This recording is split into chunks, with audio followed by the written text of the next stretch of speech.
इतिहास विकृतीकरण में कैथल एक ताज़ा उदाहरण है और उसमें ये निर्णय लिया गया कि जब तक इतिहास विकृतीकरण के मामले में वर्तमान सत्ताधारी पार्टी, क्योंकि हमारा समाज अब ये जान चुका कि जिस पेड़ को हमने लगाया था जिस आरएसएस को और बीजेपी को, वो गलती से आम का पेड़ ना होकर कैक्टस का है, नागफणी का, और इसकी पत्तियां हमारे ही बच्चों को, हमारे ही परिवार को, हमारी संस्कृति को, हमारी परंपरा को और हमारे इतिहास को छेद रही है।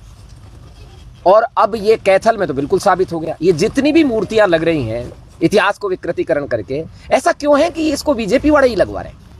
बीजेपी के ही नहीं, बीजेपी को छोड़ने आरएसएस, ये हरियाणा में जो कैथल का प्रकरण है, ये तो मोहरे हैं, ये जो लीलाधर पीलाधर दिखाई देते हैं, ये कंवरपाल तो मोहरा है।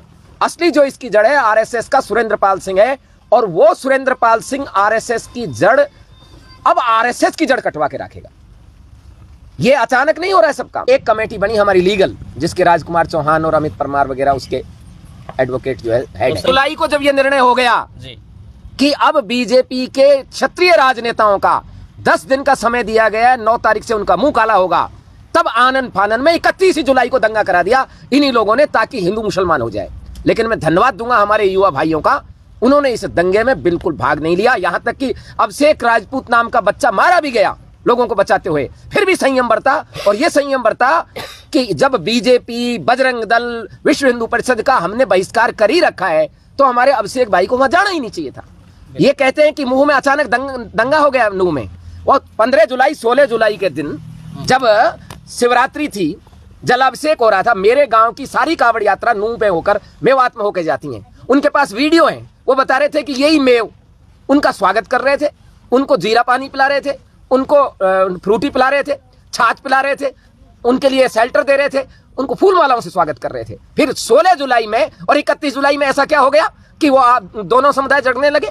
ये सरकार द्वारा प्रायोजित है, और सरकार ने ये दंगा इसलिए कराया था कि क्षत्रिय वर्ग बावड़ा हो जाए और फिर से वो हिंदू हिंदू हिंदू करने लगे। लेकिन इस बार हमारे युवाओं के और बुजुर्गों के मार्गदर्शन में ये बात सामने आई कि हमारे युवा इससे बिल्कुल दूर रहे, और यही कारण है कि वो नूह का दंगा नूह में होकर ही फेस हो गया। नहीं तो ये फैलता, पूरे हरियाणा में फैलता, हरियाणा फिर चौथी बार जलता, और हरियाणा के साथ साथ पूरे देश में फैलता जा रहा कि यार बार बार आप एक महापुरुष की मूर्ति लगाते हो और उसके आगे फिर काला पेंट और काला टेप लगवाते हो, तो आप उसका सम्मान कर रहे हो या उसका अपमान कर रहे हो? जो वो गुर्जर देश के सम्राट हैं, लिखो ना, गुर्जर देश के सम्राट थे, प्रतिहार कुल के क्षत्रिय थे, मिहिर भोज, क्या हो जाएगा उससे? मिहिर कुल हूण इनका अपना है। हमने तो कभी नहीं कहा कि मिहिर कुल हूण हमारा था। हमने तो कभी कनिष्क कुषाण को नहीं कहा कि वो क्षत्रिय था। कहा क्या, बताइए आप कभी? हमने तो कभी रावण को नहीं कहा कि वो क्षत्रिय था। जितने मुगल बादशाह हुए हैं, हमने तो किसी का नाम नहीं लिया। तो ये क्या आपाधापी मच रही कि इसको खींचू, उसको खींचू, इसको खींचू? और ये धरना चलेगा 2024 के लोकसभा चुनाव तक।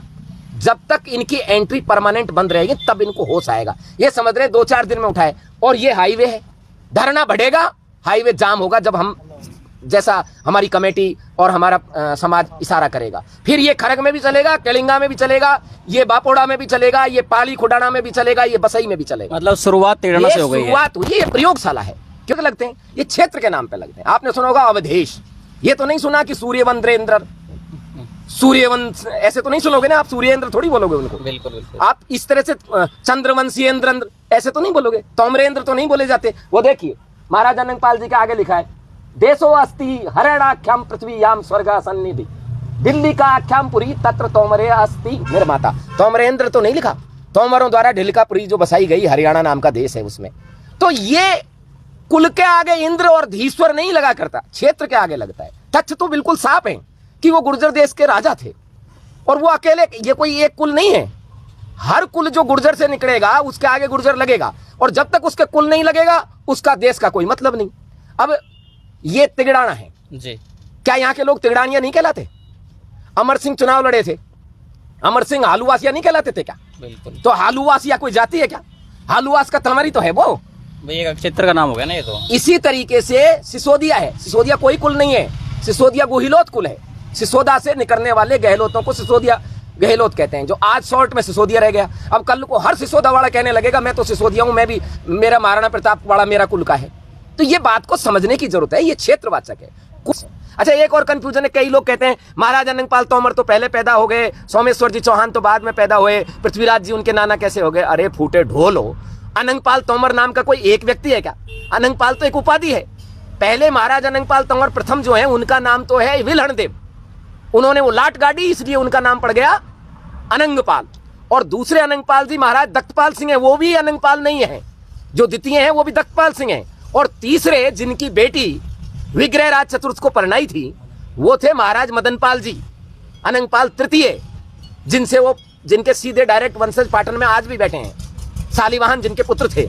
और वो पृथ्वीराज के बड़े पिताजी ताऊ जी जो हैं विग्रहराज चतुर्थ को उनकी बेटी ब्याही थी, और एक बेटी उनको ब्याही थी विजय चंद्र जी गहरवाल को, जिनसे जयचंद जी पैदा हुए।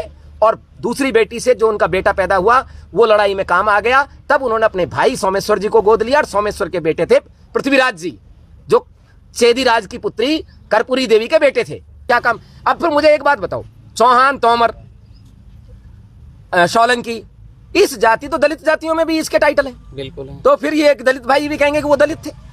वो क्षत्रिय ही थे, क्षत्रिय हैं और क्षत्रिय ही रहेंगे, उनकी जाति वही रहेगी। तुम अपना जो काम कर रहे हो उस हिसाब से अपनी जाति रखो, इस पे क्या रोक है? दूध बेचना है, दूध बेचोगे तो वो जाति हो जाएगी, युद्ध लड़ोगे, सैनिक बनोगे तो सैनिक जाति हो जाएगी। धीरे धीरे होगी, वो एक आध दिन में नहीं होगी, 100-150 साल लगेंगे उसमें। ऐसा भी मत करना कि कोई कहेगा मैं तो साहब राजपूत रेजिमेंट में भर्ती हुआ था, अब मैं तो सैनिक हो गया। अभी इतनी जल्दी नहीं, 100-200 साल लगती हैं जातियां बनने में।